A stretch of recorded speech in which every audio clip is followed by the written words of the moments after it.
Radio København Kalundborg. I dag er vejret koldt og fugtigt, så hvis de er så heldige at have et par Kodan-gummistøvler, så tag dem på, og fødderne holder sig dejligt varme og tørre. Og så fortsætter vi med gramofonmusikken. Sikken er vejret.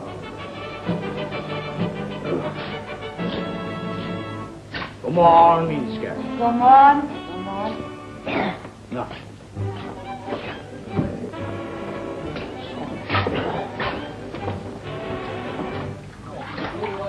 Jeg sætter dine Kodan-gummistøvler frem til dig, lille Oscar. Det er sådan et koldt og fugtigt vejr. Ja, det er jugendfalder. Ja, tak skal du have, min lille ven. Kodan. Gummistøvler. Kodan. Altså, var det ikke Kodan gummistøvler? Altså, hun sagde hende i radioen. Ja,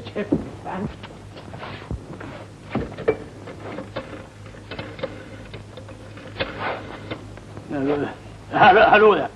1448. Det er lige for en med hurtigt, hvad? Hallo? Er det politigården? Jeg kan kræmme en nærmerassistent. Oscar K.L. Jørgensen, ja. Der er sket en forbrydelse i radiohuset. Vi sender udrykningsvognen. Og så fire mand. Og jeg venter her. Hurtigt. Udmærket.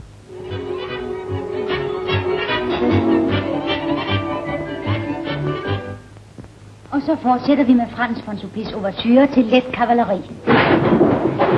Vi afbryder på grund af et teknisk uheld. De er anholdt. Så venlig at følge med på politigården. Det er alverden meningen. Ja. Hvad går der dog af dem, så det nytter ikke at spille uskyldige lille damer. De har udsendt reklame for Kodan gummistøvler i radioen. Ved de ikke, at det er forbudt at reklamere i den danske radio? Nu er jeg med. Jamen, det var jo slet ikke reklame. Jeg sagde bare, at man skal tage sine Kodan-gummistøvler på, når vejret er koldt og fugtigt. Det er jo bare et godt råd, ikke? Ja, så jeg vil bare have lov til at sige, at alt, hvad de siger her, vil blive brugt imod dem, ikke? Før betjeningen er slået, før damen ude i vognen der. Må jeg ikke lige få lov til at tage mine Kodan-støvler på i det kolde og fugtige vejr? Så skynd dem lidt.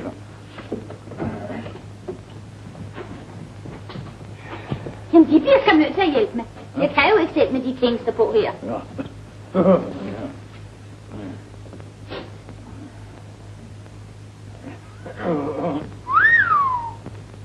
Omkring!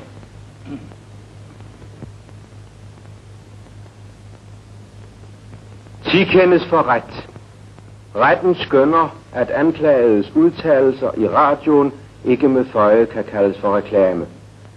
Det må være et godt og velment råd til alle. I koldt og fugtigt vejr holder de fødderne tørre og varme med Kodan gummistøvler.